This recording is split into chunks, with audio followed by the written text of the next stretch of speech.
Tuhan, kembali lagi kita berjumpa dalam ibadah online kita di minggu ini bersama dengan saya Yulia Damayanti dan saya Angelin Chan. Hari ini kami akan menyampaikan beberapa informasi seputar kegiatan gereja.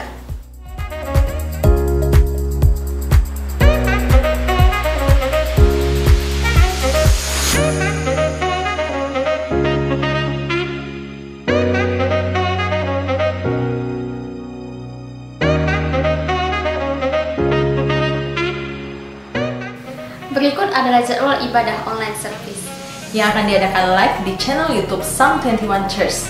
Berikut ini adalah jadwalnya.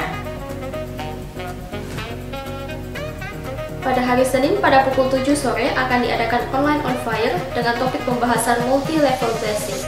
Dan pada hari Selasa sampai Sabtu pada pukul 10 pagi akan diadakan morning coffee. Pada hari Sabtu pada pukul 6.30 sore akan diadakan online service 1 atau ibadah Joshua Generation. Dan pada hari Minggu dilanjutkan pada pukul 9 pagi yaitu online service kedua. Pada pukul 11 pagi ada live Psalm 21 Kids atau ibadah sekolah minggu. Dan pada pukul 5 sore ada online service ketiga. Dan untuk morning coffee dan online on fire bisa diikuti juga di personal Facebook Markus Tony Hidayat. Diharapkan jemaat Tuhan dapat memperhatikan jadwal yang ada. The fact that you and I are working here today is evidence of that. Sosial Ministry mengajak kita untuk ambil bagian dalam Kota Kasih, di mana kita dapat mendonasikan uang ke rekening yang tertera di layar. Dan jangan lupa untuk memfollow Psalm 21 Sahabat Kota untuk informasi lebih lanjut. Biarkan apa yang kita perbuat, nama Tuhan yang dipermuliakan.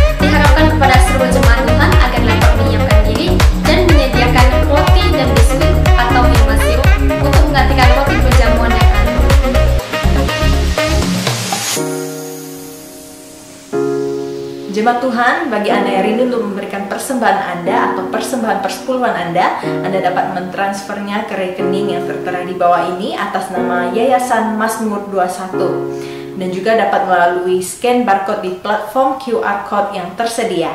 Tuhan Yesus memberkati. Untuk setiap informasi yang telah kami sampaikan atau informasi lengkap lainnya, Anda dapat mengunjungi website gereja di www.psalm21.org. Dan jangan lupa untuk memfollow Instagram gereja di @psalm21church. Demikian informasi pada hari ini. Selamat berhari Minggu. Tuhan Yesus memberkati.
Haleluya. Haleluya, kemuliaan bagi Tuhan kita dimanapun kita berada. Pada saat ini kita mau datang kepada Tuhan bersama-sama satu hati. Kita berikan sorak-sorai bagi Dia. Dari hatimu yang terdalam kau ungkapkan ucapan syukurmu. Haleluya. Sebab kemuliaan Tuhan, terang Tuhan telah terbit atas kita semua. Sambutlah. Haleluya. Sesungguhnya kegelapan menutupi bumi, kekelaman menutupi bangsa-bangsa, tetapi terang Tuhan terbit atasmu, kemuliaannya haleluya. Sesungguhnya kegelapan menutupi bumi, kekelaman menutupi bangsa-bangsa, tetapi terang Tuhan dari atasmu, kemuliaannya jadi atasmu. Mari bangkit mencari teranglah, sebab kemuliaan Tuhan terbit atasmu.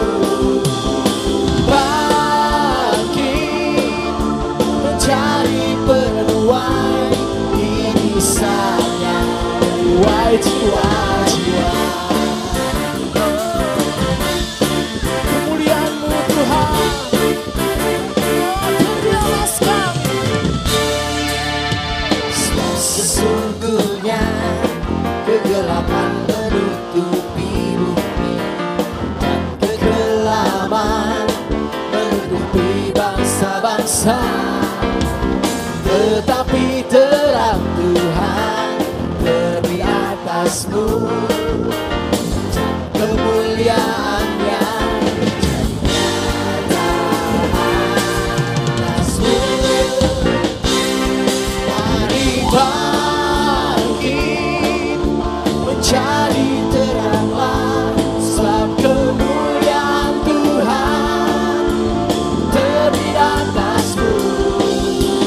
Bangkit mencari penuai, ini saatnya menuai jiwa-jiwa.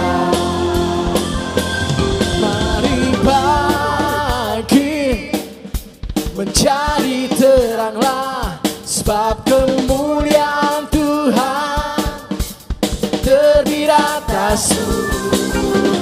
Bangkit mencari penuai, ini saatnya menuai jiwa-jiwa.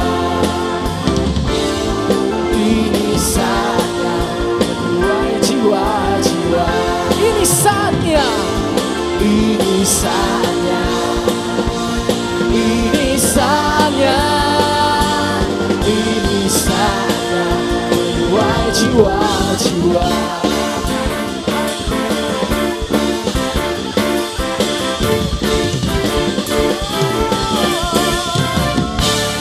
Haleluya, haleluya. Kami mau bersorak-sorai Tuhan, kami mau bersuka cita karena kemuliaan-Mu, terang-Mu telah terbit atas kami. Umat-Mu Tuhan yang berseru, umat-Mu yang percaya kepada nama-Mu, nama segala nama, nama yang memberikan keselamatan, terang hidup kami, cahaya hidup kami Tuhan. Itu Engkau Yesus Kristus Tuhan. Bapa, terima kasih. Hari ini Tuhan kami datang kepada Tuhan untuk beribadah kepadamu, mengangkat hati kami dan mempersembahkan seluruh keberadaan kami Tuhan. Hidup kami yang menjadi Tuhan perkenan-Mu, mendapat perkenanan yang sejati dari Tuhan, sehingga hidup kami Tuhan boleh menjadi penyembah-penyembah-Mu dalam roh dan kebenaran. Terima kasih Tuhan, terima kasih Roh Kudus, Kau yang selalu beserta kami. Kami butuh kuasa-Mu, kami butuh kehadiran-Mu dalam hidup kami bersama keluarga kami. Kami perlu hadirat-Mu Tuhan. Terima kasih Tuhan Yesus. Nama-Mu yang kudus, Nama-Mu yang ajaib, dan janji-Mu Engkau Tuhan. Karuniakan Roh-Mu kepada kami, sehingga kami berjalan tidak sendiri lagi, tapi kami berjalan di dalam kemuliaan-Mu. Kami berjalan dalam firman-Mu, mendengar suara-Mu. Dan bahkan Tuhan, kami boleh melakukan hal-hal yang mustahil, sehingga pada akhirnya Tuhan yang dipermuliakan, kerajaan-Mu yang dinyatakan. Terima kasih Tuhan pada hari ini. Terima kasih Tuhan buat kasih setia-Mu. Terima kasih Tuhan buat hadirat-Mu, jamahan-Mu. Terima kasih Tuhan. Terima kasih ya Roh Kudus. Engkau hadir dimanapun kami berada saat ini Tuhan. Engkau menjamah setiap hati kami. Terima kasih Tuhan. Roh Kudus hadir di sini, mengalir di bait suci.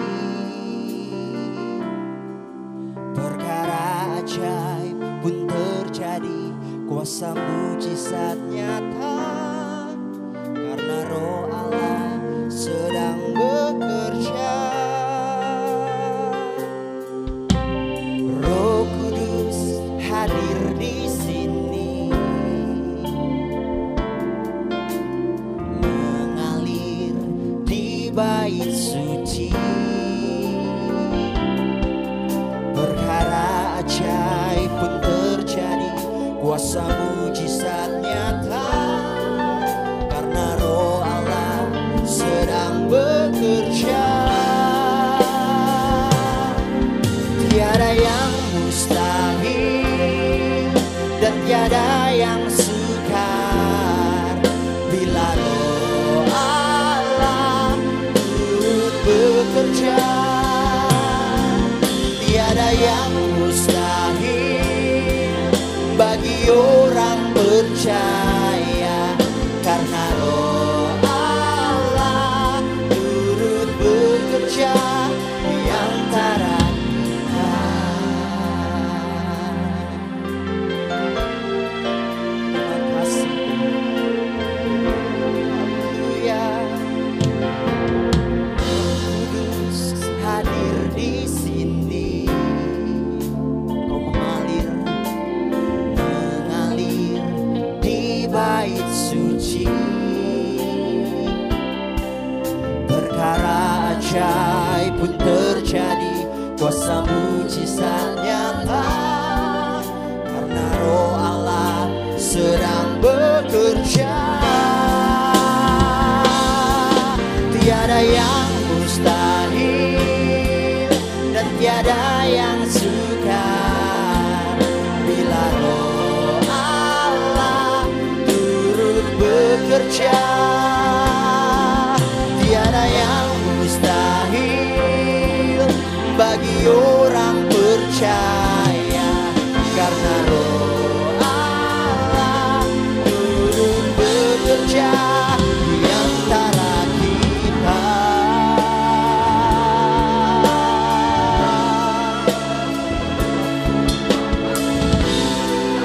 Roh yang kudus bekerja dalam hidup kami.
bekerja di dalam kami Tuhan, mengalir di tengah-tengah kami, menjamah setiap hati kami Tuhan.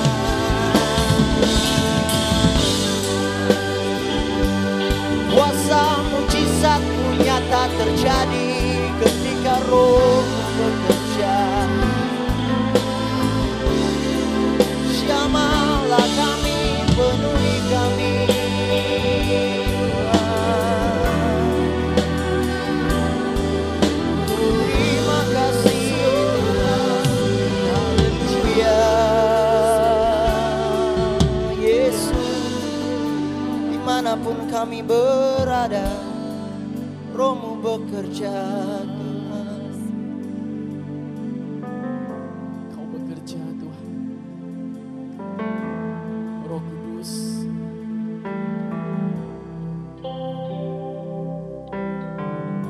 Kau di tengah-tengah kami, Kau di antara kami, bahkan di dalam kami. Kami percaya Tuhan, Kau Tuhan, Kau Allah. You are here, moving in our midst. I worship you, I worship you.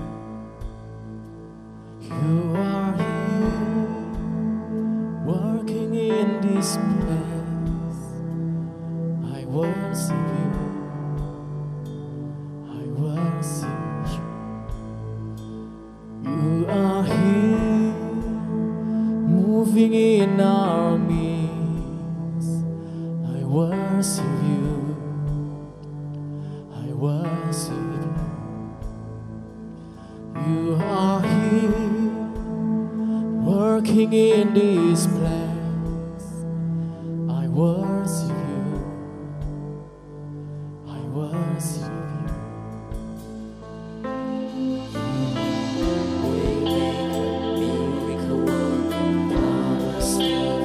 Light in the darkness, my God, that is who you are.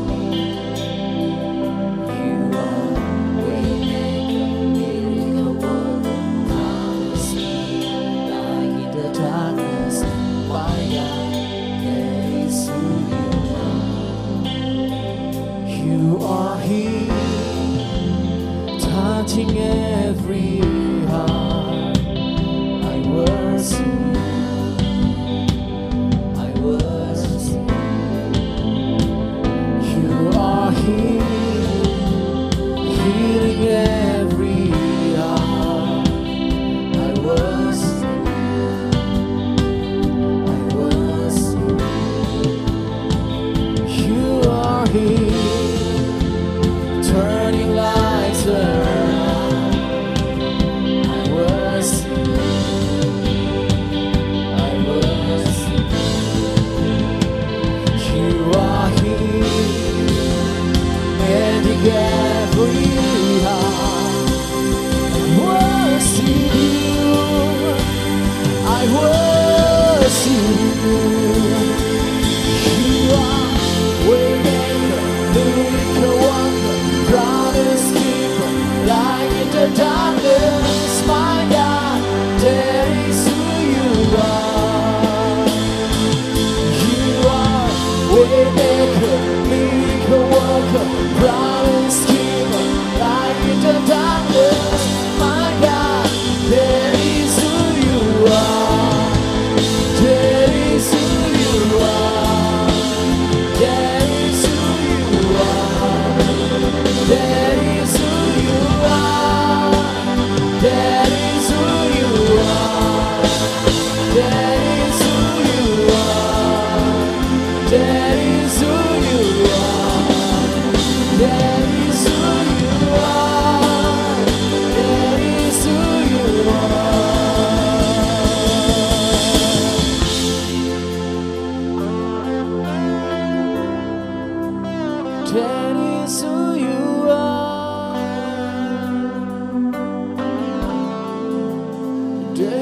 is who you are. That is who you are. Jesus. Even when I don't see it, you're working. Even when I don't feel it, you're working. You never stop working. You never stop working. Even when I don't see it, you're working. Even when I don't feel it, you're working. You never stop working. You never stop working. Even when I don't see it, you're working. Even when I don't feel it, you're working. You never stop working. You never stop working. Even when I don't see it, you're working. Even when I don't feel it, you're working. You never stop working. You never stop working. Waymaker, miracle worker, promise keeper, light in the darkness. My God, that is who you are. You are waymaker, miracle worker, promise keeper, light in the darkness. My God, that is who you are. Waymaker, miracle worker, promise keeper, light in the darkness. My God, that is who you are. You are Jesus. You are waymaker, miracle worker, promise keeper, light in the darkness. My God, that is who you are. That is who you are. You are Jesus. That is who you are, Jesus. That is who you are. That is who you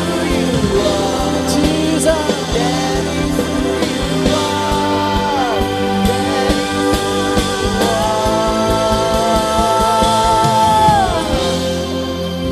Jesus. That is who you are. That is who you are. That is who you are.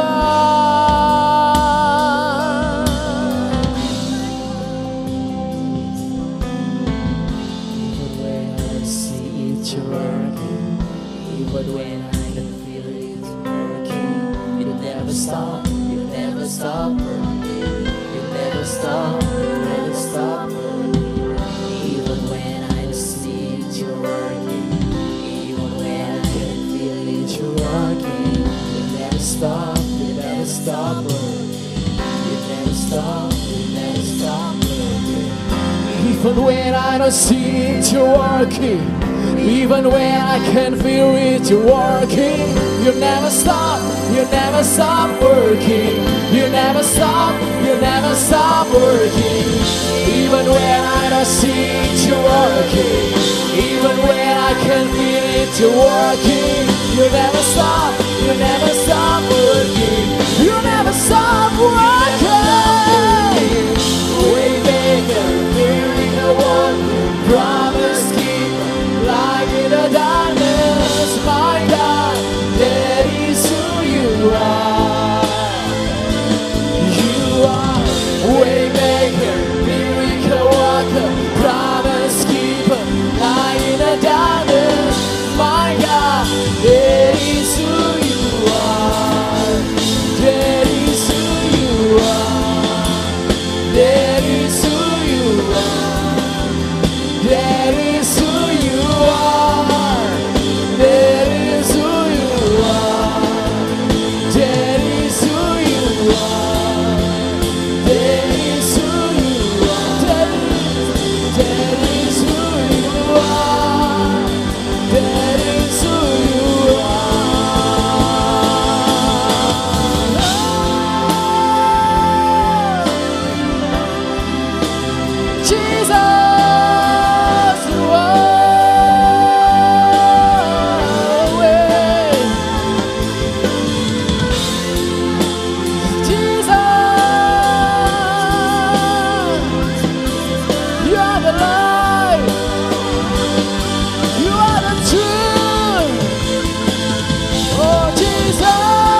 kami menyembah Tuhan segalanya. Allah yang hidup, yang kuasa, yang ajaib, kekal selama-lamanya. Tiada yang seperti Engkau Tuhan. Haleluya.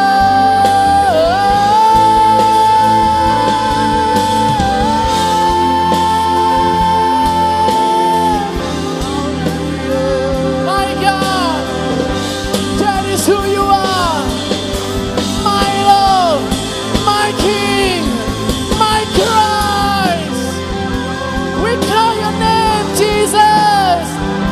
We call your name, Jesus. We love you. We worship you. King of kings, the Lord of all. There is none like you. Hanya Kau satu-satunya yang kami sembah, yang kami percaya. Yesus,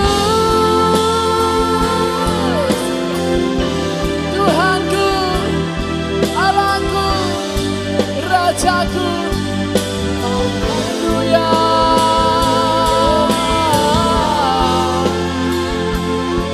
Terima kasih Tuhan, Tuhan. Hidupku, nafasku, seluruh keberadaanku, Tuhan,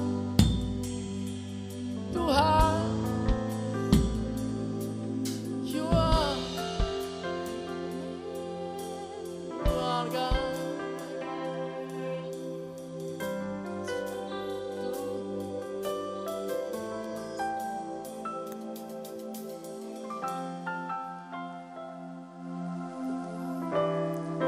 Haleluya.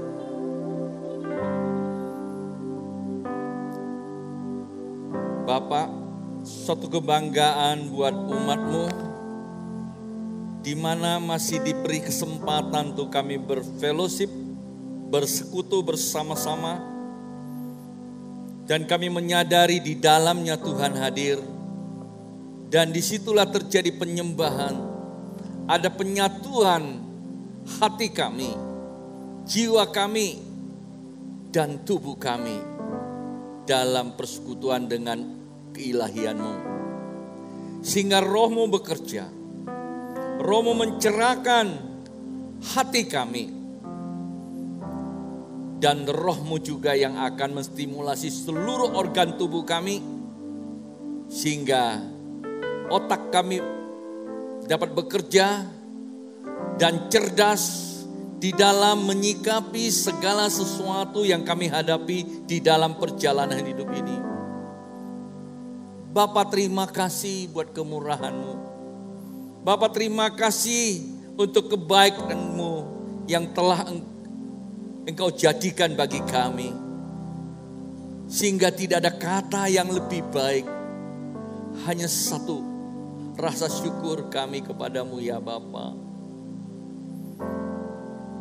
Dan kesempatan ibadah ini Tuhan, kami mohonkan kepada Engkau di dalam hadirat-Mu, yaitu Roh Kudus di dalam nama Yesus Kristus.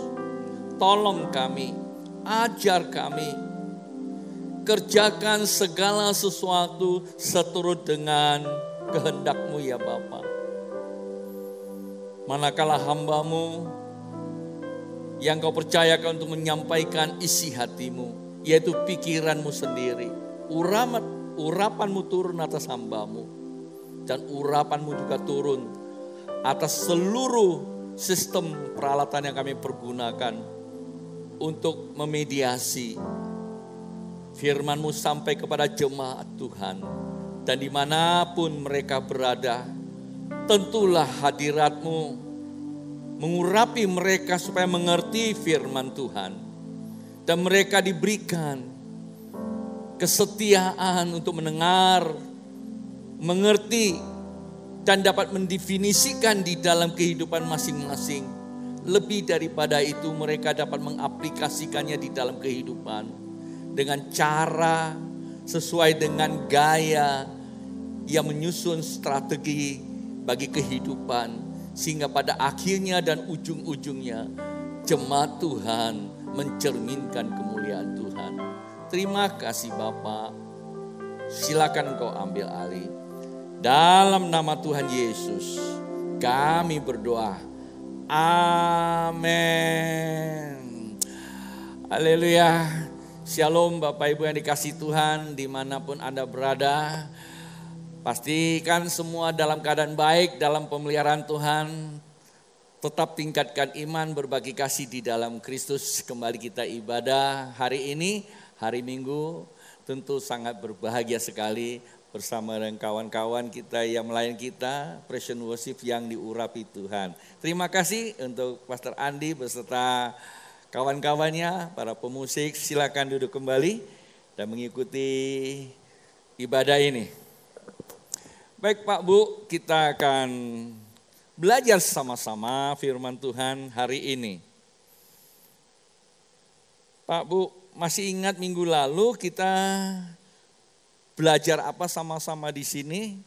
Pastikan tidak ada yang lupa tentunya. Minggu lalu kita sedang bicara satu topik new normal. Kenapa? Karena memang kita tahu hampir seluruh dunia ya memberikan statement yang sama bahwa kita harus hidup normal di tengah situasi yang tidak normal. Ini kan permulaan tentunya. Nah, buat kita orang percaya, perspektif kita tentu dari firman Tuhan, sehingga Tuhan akan mengajar kita bagaimana kita mensiasati segala sesuatu yang sedang terjadi, sehingga firman Tuhan juga mencerahkan hati kita dan kita cerdas untuk berjalan di tengah situasi yang tidak normal seperti ini, tapi kita bisa merasakan ada kedamaian. Nah, kedamaian itulah merupakan wujud daripada kerajaan Allah, Pak Bu.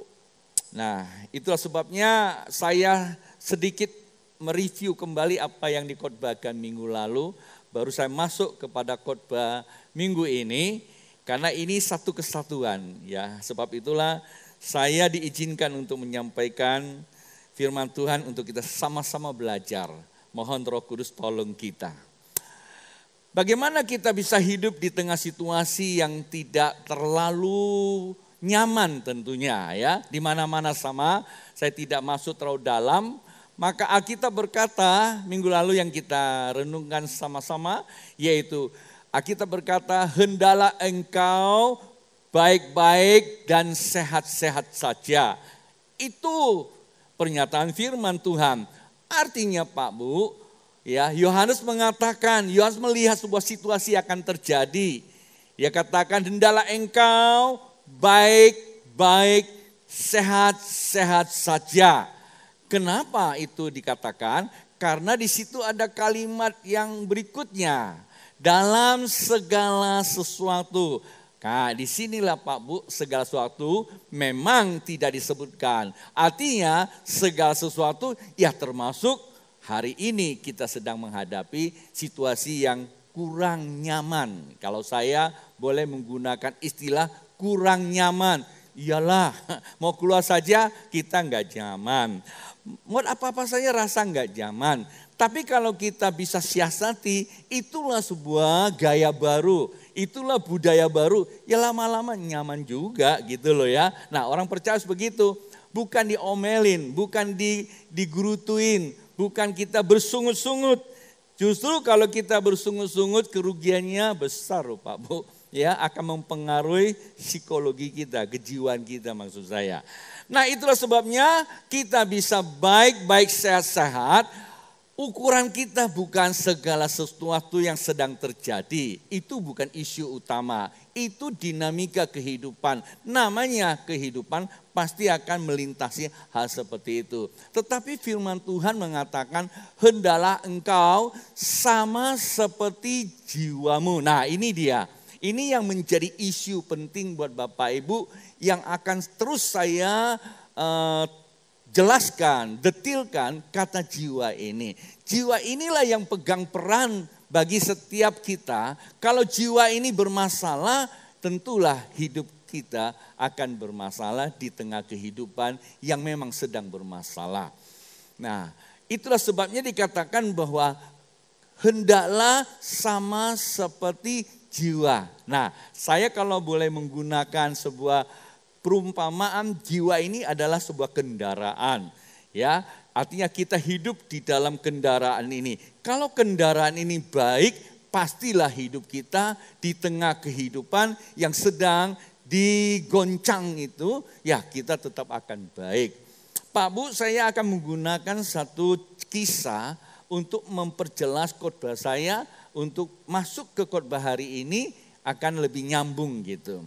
Dulu saya pernah nonton satu film, yaitu film Habibie, di mana Habibie membawa Ibu Ainun sedang menuju ke Eropa, naik pesawat tentunya ya. Di dalam penerbangannya sedang menuju ke Eropa, di tengah perjalanan tiba-tiba pesawat itu mengalami turbulence ya, goncang. Tentulah buat Pak Habibie, orang yang mengerti teknologi penerbangan, buat dia tidak ada persoalan karena dia mengerti konstruksi pesawatnya. Tapi tidak demikian buat ibu. Nah, seorang ibu, seorang wanita hadapi hal-hal seperti itu, pastilah akan sedikit panik.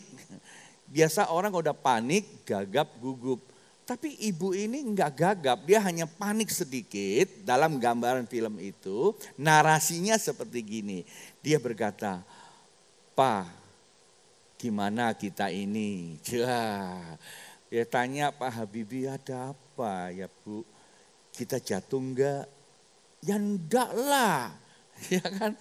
"Loh kok Bapak bilang enggak?" "Ya, pesawat itu dirancang sedemikian rupa kuat terhadap goncangan seperti ini." "Oh, seperti itu," kata ibu ya. Nah, karena sang ibu mendapatkan penjelasan dari Bapak, tentu ada penghiburan dan penguatan. Sehingga damai itu turun. Lalu Pak Habibie enggak berhenti di situ, narasinya dia nyambung ya. Pesawat ini tidak akan jatuh manakala dalam konstruksi yang normal. Tetapi dia akan jatuh kalau ada keretakan-keretakan pesawat ini. Terus ibunya dengerin. Tapi jangan khawatir, pesawat dirancang sedemikian rupa, itu pun sedikit sekali terjadi keretakan karena selalu diperiksa. Nah Pak Bu, keluar dari apa yang saya kisahkan tadi itu memberikan sebuah gambaran kepada kita. Jiwa kita itu seperti pesawat yang sedang terbang. Ya, jikalau hidup kita pada jiwa kita yang sudah dikonstruksi dengan kebenaran, maka goncangan apapun tidak akan mungkin menjatuhkan hidup kita. Tidak mungkin. Terkecuali, saya menggunakan narasi tersebut, kecuali kalau jiwa kita retak. Kalau jiwa kita retak itu dikatakan jiwa yang tidak sehat. Dan banyak orang bertanya kepada saya, "Pak Bu, itu jiwa yang gak sehat gimana?" Ya udahlah, dalam pelajaran kali ini kita tidak mau terlalu mendetailkan ya, karena ini penting sekali itu jiwa ya. Jiwa yang gak sehat itu bisa dimanifestasikan di dalam keseharian kita. Tetapi saya mau mengkonstruksikan jiwa yang tetap kuat, sehat itu jiwa yang di mana. Nah, ayat ini juga saya gunakan sebagai topik minggu ini. Lalu saya lanjut khotbah saya. Ayat di mana kita baca minggu lalu yang terakhir itu 3 Yohanes pasal yang pertama ayat yang ke-4. Bunyinya seperti ini Pak Bu, saya bacakan ya. "Bagiku tidak ada sukacita yang lebih besar daripada mendengar." Ini kata Yohanes loh ya, seorang rasul. Ya, dia katakan tidak ada yang lebih besar sukacitanya daripada mendengar apa? Dia mendengar bahwa anak-anakku hidup di dalam kebenaran. Artinya anak-anak didiknya Yohanes itu hidup di dalam kebenaran. Artinya apa? Artinya jiwanya benar-benar hidup di dalam kebenaran. Maka kehidupan goncangan apapun tidak akan mencederainya. Itu loh Pak Bu. Nah, itulah sebabnya saya jadikan ayat ini sebagai topik renungan kita hari ini. Ya, renungan hari ini saya letakkan sebagai topiknya adalah hidup dalam kebenaran. Sekali lagi, hidup dalam kebenaran.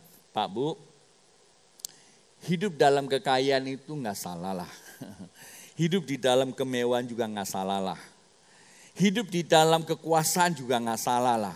Hidup di dalam segala hal yang tersedia di dalam kehidupan ini, ya, hidup dalam kehidupan semuanya nggak salah lah. Tapi akan bermasalah kalau kita hidup di dalam segala yang ada tetapi keluar dari kebenaran. Itu jadi masalah Pak Bu. Nah, kata kuncinya bagaimana seseorang bisa hidup di dalam kebenaran. Nah, itu yang menjadi kata kunci dan kita mesti belajar sama-sama nih Pak Bu. Pelan-pelan saja kita mulai bagaimana kita bisa memperoleh kebenaran. Terkadang kalau kita nggak ngerti, kita cuma tahu kebenaran memerdekakan, kita pegang firman Tuhan, kita berkata bahwa firman Tuhan itu adalah kebenaran. Saya setuju.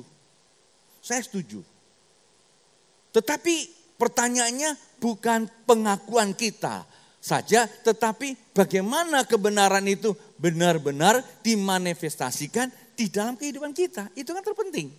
Kalau enggak hidup dalam kehidupan kita, loh apa gunanya kebenaran itu? Loh kebenaran itu hanya menjadi sebuah mitos atau dongeng atau menjadi slogan. Loh enggak bedanya dengan iklan yang ada di jalan-jalan itu loh, ya. Nah, anak Tuhan kan tidak boleh seperti itu. Karena kita berkata bahwa Tuhan Yesus mengajarkan tentang kerajaan Allah dan ciri khasnya dasar kerajaan Allah adalah kebenaran Pak Bu. Bagaimana kita bisa hidup di dalam kebenaran? Nah, kita lihat di dalam Alkitab dikatakan begini, di dalam 2 Timotius pasal yang ketiga ayat yang ke-16. Nah, ini dia kebenarannya seperti ini. 2 Timotius pasal 3 ayat 16 berkata, segala tulisan yang diilhamkan Allah memang bermanfaat mengajar, menyatakan kesalahan, untuk memperbaiki kelakuan, dan untuk mendidik orang dalam kebenaran. Pak Bu, kalau mau bicara tentang hidup dalam kebenaran, Alkitab bilang apa? Segala tulisan. Di mana tulisan? Ya, di Alkitab. Ya mungkin juga di iPad. Mungkin juga di gadget, di komputer, di mana saja boleh-boleh aja lah. Bukan itu isunya. Yang terpenting adalah tulisan itu kita mesti mengerti. Itu ditulis apa dikatakan? Ya, itu bermanfaat. Bermanfaat itu apa? Untuk mengajar, untuk menyatakan kesalahan, untuk memperbaiki kelakuan, dan untuk mendidik orang dalam kebenaran. Kalau Bapak Ibu bertanya kepada saya, bagaimana kita hidup di dalam kebenaran, yaitu firman Tuhan yang tertulis engkau bisa mengadopsi. Kalau saya menggunakan adopsi mungkin kurang terlalu tepat. Engkau bisa menginstalkannya di dalam kehidupanmu sehingga itu dimanifestasikannya. Ketika itu bisa dimanifestasikannya, maka engkau akan tampil keluar sebagai orang yang mempunyai sikap dan perilaku yang benar. Takut akan berbuat kesalahan, takut berbuat sesuatu yang menyimpang daripada firman Tuhan itu. Mungkin ada yang berkata, ya itu sudah sering kali saya dengar itu pastor. Ya memang ya, sederhana sekali. Tetapi pertanyaannya, sederhana tapi bisa masuk enggak? Sudah install ke dalam kehidupan kita atau belum? Kalau sudah berarti kita akan menjadi orang yang benar selesai itu. Menghadapi situasi kondisi yang sekarang ini kita enggak panik. Hingga tidak akan menjadi gagap dan gugup. Melakukan segala sesuatu yang kadang kontraproduktif. Bahkan kita akan menjadi orang yang aneh di dalam kehidupan ini. Kan begitu toh? Akhirnya itulah membuktikan bahwa kita sebenarnya belum hidup dalam kebenaran. Kita baru hidup dalam keagamaan tok. Memang ini tidak terlalu mudah untuk mengerti, mudah dibaca, mudah ditahui, tapi tidak mudah dimengerti. Karena firman Tuhan itu bermanfaat mengajar. Sudah diajar belum? Dengan khotbah ya sudah. Ya. Nyatakan kesalahan. Waktu baca Alkitab, pernah nggak mengakui bahwa saya punya salah loh gitu loh. Pernah nggak? Nah itu yang jadi masalah kan. Lalu kita merasakan salah, mau nggak kita diperbaiki? Apa yang diperbaiki? Sikap perilakunya. Bukan sikap perilaku itu kita tiba-tiba jadi orang baik, enggak. Ada pemahaman-pemahaman kita yang keliru. Ya, definisi kita yang keliru. Kita format ulang gitu loh. Ya, sehingga kita akan dididik oleh Dia. Nah, itu terpenting. Itulah sebabnya Petrus mengajarkan kepada kita bagaimana kita menyiasati, bagaimana kita bisa menginstal kebenaran itu di dalam kehidupan kita. Dan itu yang terpenting Pak Bu. Mari kita lihat di dalam 2 Petrus pasal yang pertama ayat 20 dan 21. Saya berharap ayat ini bisa membuka sebuah pencerahan dan kita bisa belajar sesuatu dari ayat tersebut. Ia berkata demikian, 2 Petrus pasal pertama ayat 20 ke 21, karena 2 ayat saya gabung saja. Yang terutama harus kamu ketahui ialah bahwa nubuat-nubuat dalam kitab suci tidak boleh ditafsirkan menurut kehendak sendiri. Sebab tidak pernah nubuat-nubuat dihasilkan oleh kehendak manusia. Tetapi oleh dorongan Roh Kudus, orang-orang yang berbicara atas nama Allah. Nah itu dia. Kita tidak bisa membaca Alkitab ya, dengan pengertian kita. Kita tidak boleh menggunakan pengalaman kita, mengambil firman Tuhan itu mendukung kita, tidak bisa Pak Bu. Karena firman Tuhan itu ditulis oleh dorongan Roh Kudus, ilham Roh Kudus. Itulah sebabnya kita tidak bisa hanya dengar kata orang. Kita tidak bisa cuma hanya comot pengalaman orang, tidak bisa itu. Karena apa? Karena barang ini itu berbicara pribadi depan pribadi. Tuhan kita itu Tuhan yang agung.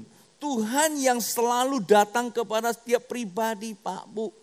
Tuhan kalau mau ngomong sama saya, Dia selalu bisa datang kepada saya. Bagi Tuhan tidak ada kesulitan Pak Bu untuk menghampiri saya. Walaupun dosa saya semerah apapun dikatakan ya, tapi Tuhan juga bisa hadir. Tidak ada dosa yang bisa membatasi Tuhan hadir. Tetapi hanya dosa yang tidak bisa buat kita tinggal bersama dengan Tuhan itu aja. Buktinya dunia masih di dalam kegelapan. Bab sesungguhnya kegelapan menutupi bumi. Maka Tuhan masih bisa hadir. Kalau Tuhan tunggu bumi ini kudus, kapan kudusnya? Ya kalau pergi ke kota kudus ya iyalah di Jawa Tengah sana. Tapi kan bukan itu isunya ya. Tuhan bisa hadir di mana saja. Tetapi untuk orang yang tidak kudus tidak bisa tinggal di dalam hadirat itu aja. Nah karena itu saya katakan bahwa setiap pribadi kita itu jangan terlalu cengeng. Begitu menghadapi persoalan seakan-akan Tuhan jauh, kita cari pertolongan sana sini. Saya khawatir kita akan menemukan kesulitan tambahan. Tapi firman Tuhan sudah katakan bahwa Alkitab ini adalah ditulis oleh Roh. Manakala kita baca, Roh itu bukan di sini Pak Bu. Roh itu bekerja aktif. Alkitab katakan bumi belum berbentuk gelap gulita. Itu gelap yang pertama. Dan itu pun boleh dinyanyikan. Sebab sesungguhnya, kalau itu nggak boleh bilang sesungguhnya. Sebab semulanya bumi telah terbentuk gelap gulita. Roh Allah melayang-layang, boleh juga sih. Tapi nyanyian ini kata Yesaya pada tingkat kedua. Ketika manusia jatuh dalam dosa, maka terang Allah sudah tidak ada, maka dunia dikuasai kegelapan. Di situ dikatakan sebab sesungguhnya kegelapan menguasai dunia ini, maka manusia nggak punya kecerdasan Allah, tapi punya kecerdasan daging. Maka apa yang dikerjakan oleh manusia kecenderungan bersifat ego. Kalau udah ego terjadi konflik.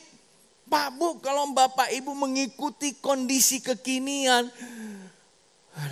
Kalau saya bicara mungkin nanti nakut-nakuti. Rajin-rajinlah ngintip-ngintip sedikit. Jangan cuma COVID-19 aja.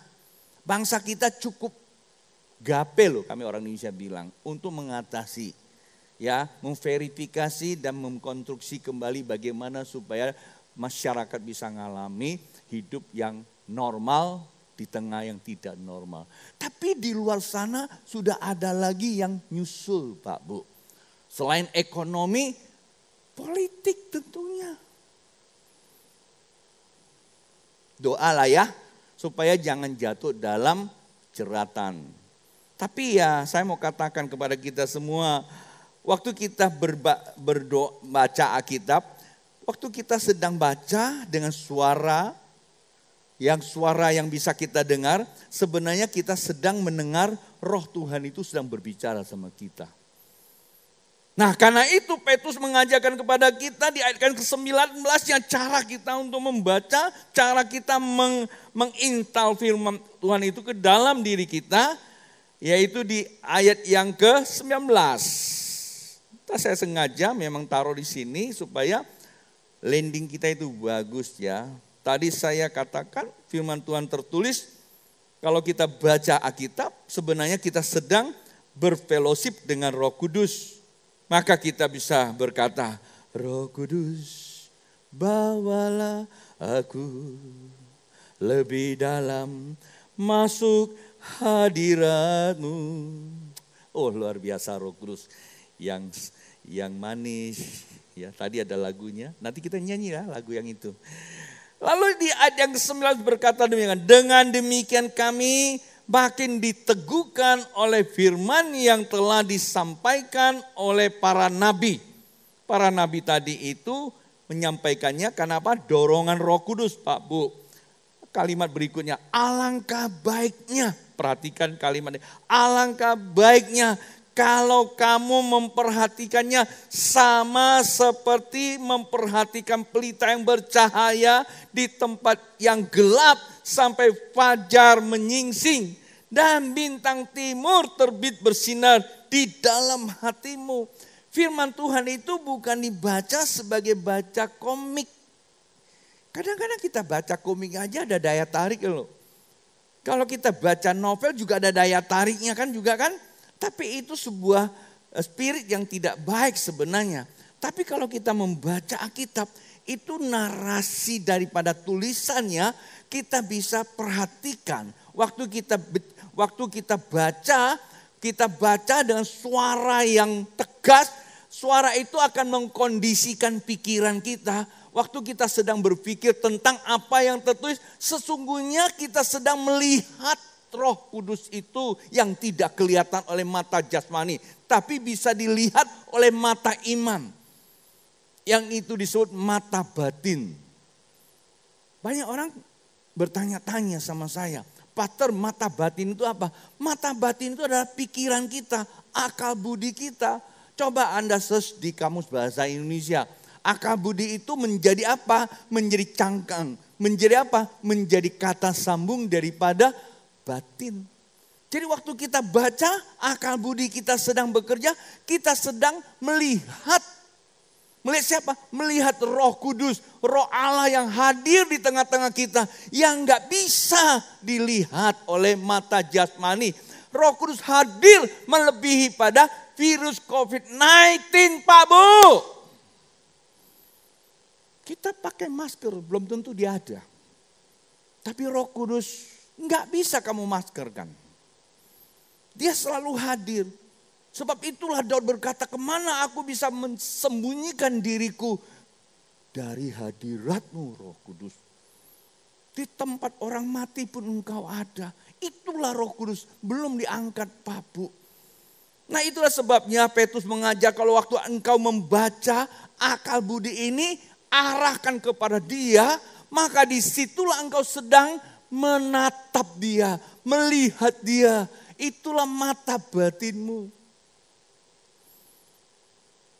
Setelah engkau lihat, apa dikatakan? Biarlah, dikatakan apa? Biarlah apa dikatakan? Bintang fajar atau bintang timur terbit bersinar di dalam hatimu. Bintang timur. Itu dikatakan Kristus, urapan. Roh Kudus itu terbit di dalam hati, berarti batin kita. Tadi mata iman atau mata batin. Sekarang kita begitu lihat terus. Lihat apanya? Lihat perjanjian Allah. Pak Bu, kalau kita lihat perjanjian Allah, serumit apapun kehidupan ini yang kita sadar realitanya memang begitu. Tapi waktu kita baca, kita dibawa ke alam roh, ada keterbukaan perjanjian Tuhan, gairah kita mulai naik. Istilah lainnya, jiwa kita terangsang kembali. Pikiran perasaan kita dan kehendak kita terangsang atau terstimulasi oleh kehadiran Tuhan. Jadi apa? Kita sangat antusias, sangat semangat. Secara kemanusiaan kita, hormon tubuh kita itu juga turut bekerja itu. Jadi tubuh kita akan mengalami sebuah reaksi kimiawi. Apa itu? Endorfin tuh naik dia. Oh nyaman. Kalau endorfin kita sudah naik, apa yang terjadi? Endorfin itu akan menstimulasi kimia namanya serotonin. Nah ini sebuah kimia yang buat apa? Buat kita mulai bisa menyalurkan kehendak ilahi ke semua saraf-saraf kita untuk bekerja. Itu yang dikatakan serotonin. Dia sebagai neurotransmitter. Dia mentransmisi energi-energi yang dibutuhkan dalam kehidupan kita. Energi apa? Energi untuk bekerja tidak letih. Kayak saya khotbah begini nih, saya memiliki urapan Allah. Endorfin naik tuh, sukacita. Saya melihat saya itu tidak lagi bekerja sendiri, saya bekerja dengan Roh Kudus. Semangat saya. Lalu apa yang terjadi? Neurotransmitter, dikatakan apa? Serotonin ini terus bekerja. Sehingga saya dengan semangat, dengan excitingnya itu namanya apa? Ini ada sebuah zat kimia dalam tubuh saya disebut dopamin. Vitamin itu buat saya sangat bersemangat. Tapi ketika menghadapi sebuah realita, shock juga. Enggak apa-apa. Ada namanya apa? Ada namanya noradrenalin. Ini kimia yang buat saya kuat menghadapi challenge. Sehingga waktu kita sedang menghadapi keletihan, dia membuat kita kuat. Ini bicara tentang apa? Bicara tentang fisik kita. Tidak terkerangkeng, jadi kayak orang gak berdaya. Selalu cuma teriak, kapan berlalu, kapan berlalu. Semakin kita berpikir, semakin kita takluk kepada keadaan. Sebelum mati sudah mati duluan Pak Bu. Jadi kalau kimia-kimia dalam tubuh kita bergerak, kita bisa akurat dalam mengambil keputusan. Maka selalu saya katakan, jikalau Roh Tuhan mencerahkan hati saya, ada pencerahan, maka ada kecerdasan untuk mengambil sebuah keputusan. Nah ini yang perlu kita miliki. Ada satu kimia yang di dalam tubuh kita yang bergerak, itu namanya asetilkolin. Nah, ini pastor, dokter, neurolog, atau psikolog. Enggak, saya pastor. Saya belajar sama guru-guru saya dari latar belakang yang punya ilmu itu. Jadi saya mengerti. Maka begitu saya masuk ke hadirat Tuhan, yang saya lihat bukan masalah saya yang saya curahkan kepada Tuhan. Yang saya lihat adalah perjanjian Tuhan untuk menstimulasi jiwa saya. Ketika jiwa saya terstimulasi, secara kimiawi endorfin bekerja. Luar biasa. Senang. Kayak kita, ya memang endorfin itu seperti kita ngisap ganja gitu.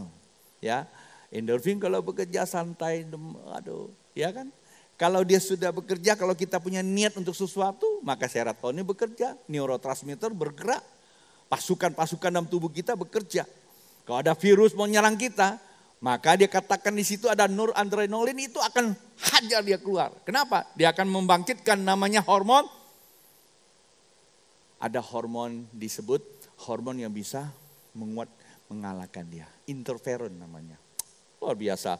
Pak Bu, Tuhan itu enggak kalah canggih dengan kondisi kehidupan. Karena Tuhan yang menciptakan hidup buat kita dalam kehidupan ini. Yang jadi masalah kita ini ngeyel, tidak mau baca Alkitab. Dengarin pendeta khotbah aja. Khotbah 1 jam berapa kamu bisa dengar? Apalagi kok khotbah setengah jam. Ya, baca di rumah. Pasti Roh Kudus akan berikan pengertian. Habis baca, berdoa, Roh Kudus tolong aku. Pakai nyanyian yang saya tulis itu.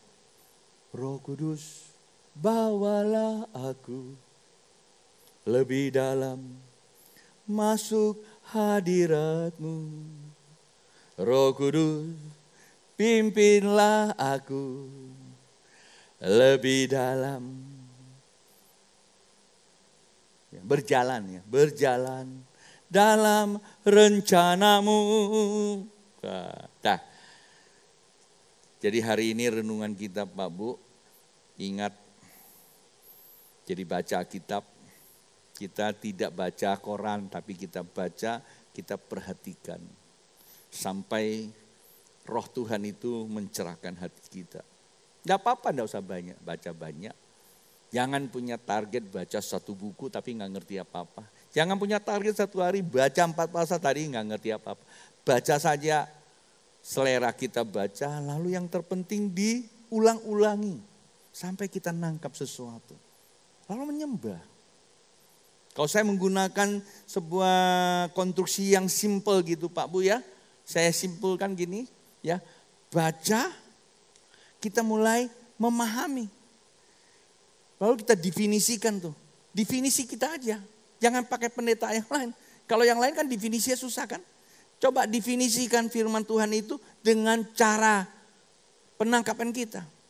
Kalau sudah kita definisikan, nah itu jadikan apa? Menjadikan satu prinsip buat kita untuk mengaplikasikan di dalam kehidupan kita. Ya kan? Itu yang kita pegang. Kita hidupi itu. Bagaimana kita lakukan sehari-hari. Waktu kita lakukan memang mungkin terlalu rumit gitu. Kita buat strateginya, susunannya. Kita mesti mulai dari mana, lakukan saja. Padahal gereja kita sudah mengajarkan kata KPR. Katakan, pikirkan, rasakan. Dapat tuh Pak Bu. Haleluya. Baik Pak Bu, saya sudah selesai. Saya jemput sekalian untuk bangkit berdiri dimanapun Anda berada hari ini. Pastikan semua di dalam lawatan Tuhan tentunya. Kita mau naikkan satu pujian ini. Setelah itu saya akan berdoa buat Bapak Ibu yang membutuhkan pertolongan Tuhan.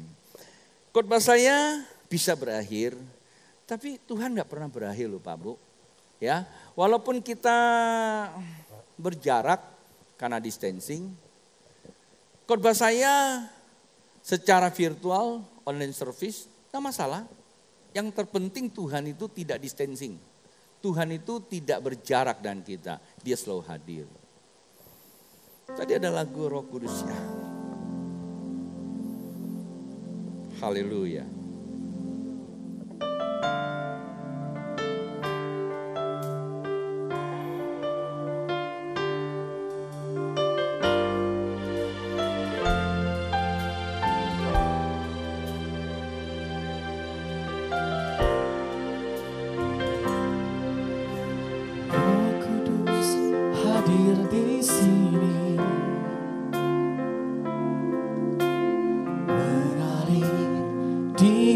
Suci. Jadikan doa ya Pak Bu. Perkara ajaib pun terjadi. Hayati mukjizat nyata. Karena Roh Allah sedang bekerja. Roh Kudus hadir di sini. Dia hadir dalam bait sucinya di hati Bapa. mengalir di bait suci. Bukalah batinmu dengan akal budi. Perkara ajaib pun terjadi. Tatap dia mujizat dengan mata nyata. batin. Karena Roh Allah sedang bekerja. Tiada yang mustahil dan tiada yang sukar bila Roh Allah turut bekerja. Tiada yang mustahil bagi orang percaya. Karena Roh Allah turut bekerja di antara kita. Musik mainkan pujian ini, Pak Bu. Kalau kita terus masukkan jiwa kita kepada kehidupan ini, kita tak berdaya. Kita tersandra. Sehingga kita mulai panik. Kita mulai terus menangisi kondisi keadaan. Dan itu akan menaikkan racun dalam tubuh kita. Yang sering kita dengar namanya kortisol. Itulah sebabnya tidak ada cara lain. Jangan terlalu percaya diri, minta tumpangan tangan selesai. Memang itu tidak salah. Tapi mari Pak Bu, kalau kita tunggu tumpangan tangan, kita tunggu ada ibadah, kita tunggu ada doa orang lain, itu terlalu lambat, terlalu lama Pak Bu. Saya seringkali kadang-kadang ditelepon oleh orang tengah malam karena ngalami masalah. Saya layani, tapi saya bilang kalau ini cara hidup kamu seperti ini, engkau tidak dewasa. Itulah sebabnya engkau mesti mengerti bahwa Tuhan itu lebih cepat daripada engkau berpikir. Sebelum kita berpikir, sebelum kita berdoa, Dia sudah bertindak melebihi daripada pengetahuan kita. Seharusnya itu yang kita persepsikan di dalam kehidupan kita, Pak Bu. Maka di saat-saat kita punya waktu, mari kita taburkan firman Allah. Kita taburkan Roh Allah. Izinkan Roh Allah menguasai hidup kita. Sehingga kita punya relasi yang manis. Kita tidak merasa ditinggalkan oleh Dia di dalam situasi apapun. Dunia boleh bergoncang, tapi kita tahu bersama dengan Dia ada kemenangan demi kemenangan. Sekali lagi Pak Bu, kalau engkau punya masalah hari ini, mungkin masalah keluarga. Karena COVID-19, engkau tidak bisa bergerak seutuhnya, tidak bisa normal lagi sehingga mempengaruhi pendapatanmu. Akibatnya keluarga mulai juga timbul persoalan. Atau mungkin sakit penyakit karena mikirin terus kapan selesai. Timbullah kolesterol naik, darah naik, semua naik, tensi juga naik. Anda merasa tak nyaman. Atau mungkin ekonomimu sedang persoalan karena tidak lancar dan sebagainya. Mari Pak Bu, kembali kepada kebenaran itu lebih baik daripada kembali kepada sebuah tangisan. Dimanapun Anda berada, sebagaimana seringkali saya berdoa waktu saya sering khotbah di televisi. Saya katakan, mari engkau dekatkan dirimu di layar monitor. Angkat kedua belah tanganmu. Engkau bukan menangisi dirimu. Engkau berkata, iya apa? Saya percaya ketika saya menyampaikan firman Tuhan, Roh Tuhan sedang bekerja di dalam kehidupanmu. Ketika engkau dengar, engkau percaya. Saat engkau berkata, ya Tuhan aku tak sanggup, maka Dia sanggup. Mari Pak Bu, biar mereka tunaikan pujian ini, saya akan berdoa dengan santai saja pujian ini. Sekali lagi saya akan berdoa Pak Bu, mari maju ke depan sini. Oh haleluya. Oh rabasakata karaya rabaseke kakaraya.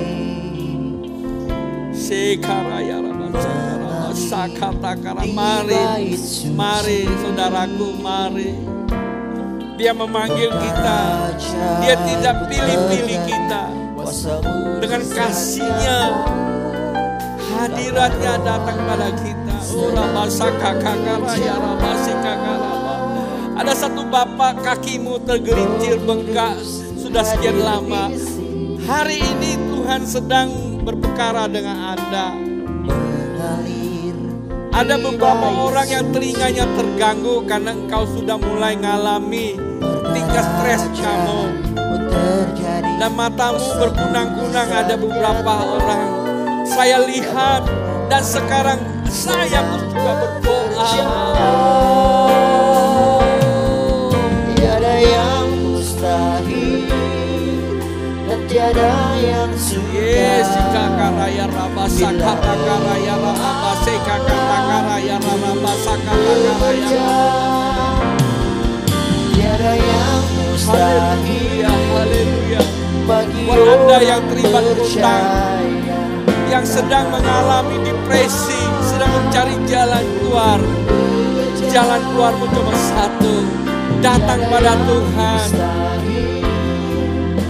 Panggil namanya, Dia akan membukakan jalan baru buat engkau. Sekakakaraya raba sakata karaya raba sekata. Ora basakata karaya raba sekata karaya raba sekata karaya raba. bagi orang percaya. Haleluya, haleluya, haleluya.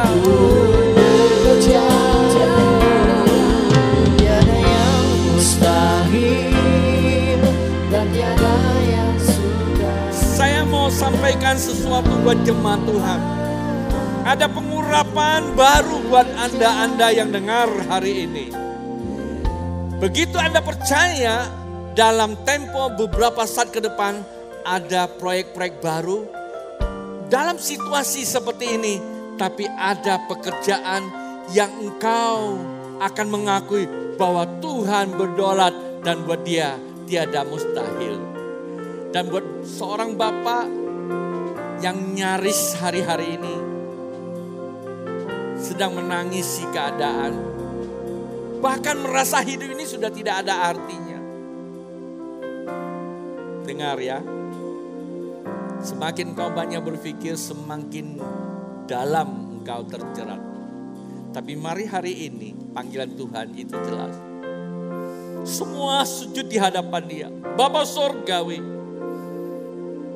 di dalam nama Tuhan Yesus sesuai firman-Mu hamba berdoa buat setiap umat-Mu yang mendengar dan mengikuti acara hari ini.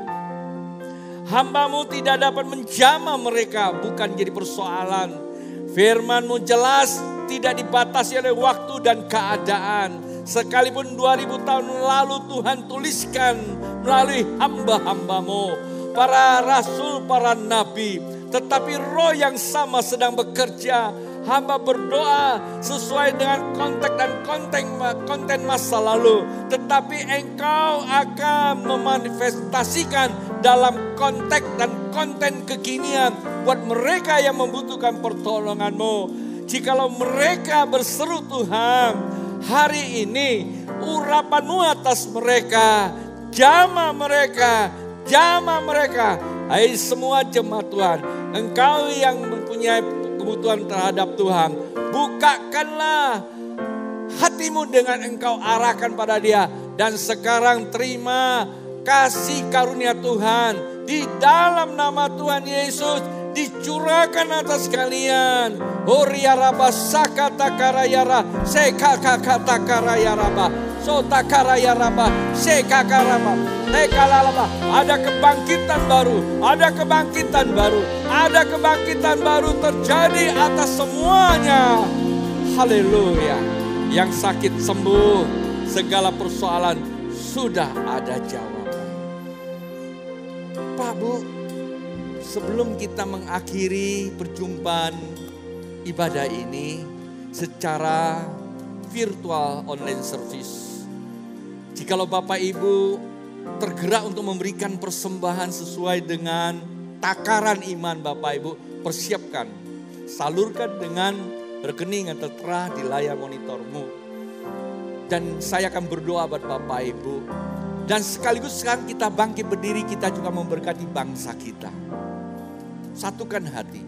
Tuhan, kami berdoa buat bangsa kami Indonesia, presiden dan wakil presiden yaitu Bapak Jokowi, istri dan anak-anak, yaitu Pak Maruf Amin beserta istri dan anak-anak.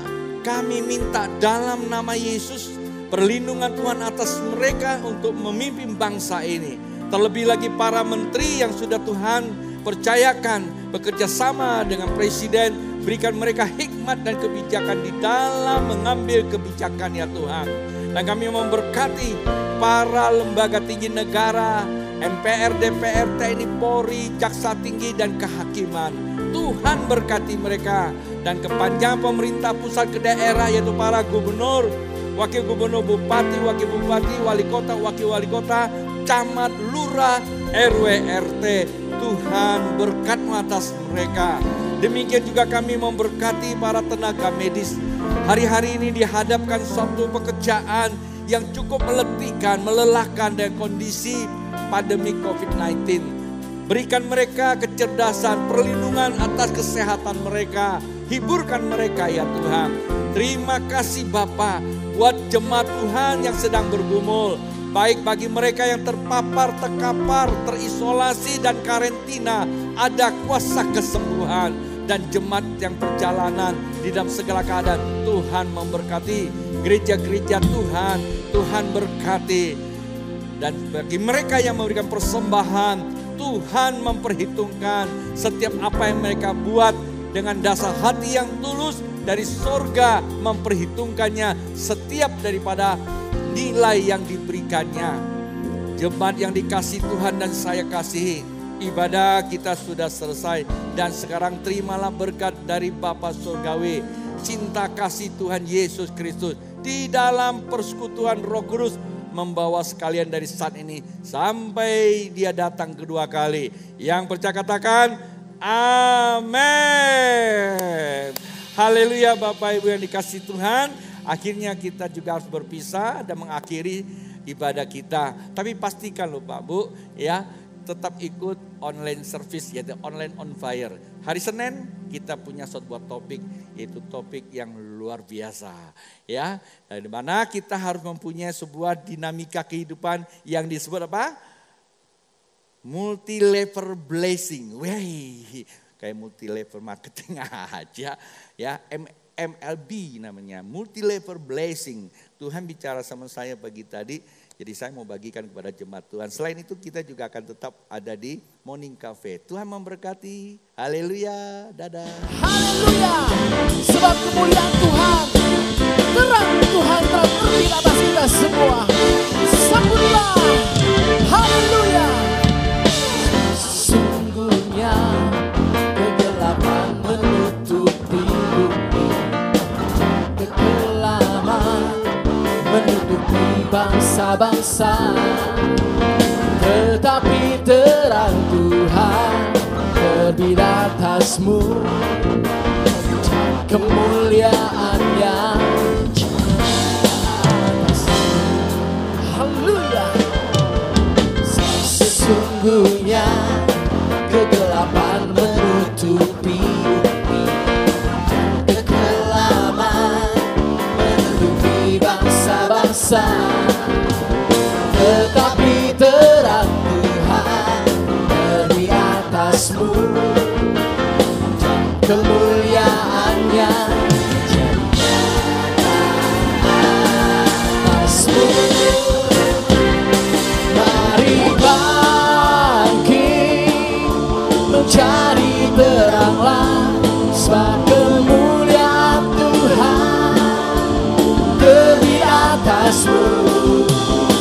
Bangkit mencari penuai kisahnya, menuai jiwa-jiwa. Kemuliaan-Mu Tuhan terbiaskan. Sesungguhnya kegelapan menutupi bumi, dan kekelaman menutupi bangsa-bangsa, tetapi terang Tuhan lebih atasmu, kemuliaannya jadi nyata atasmu.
Ini saatnya, ini saatnya, ini saatnya menuai jiwa-jiwa.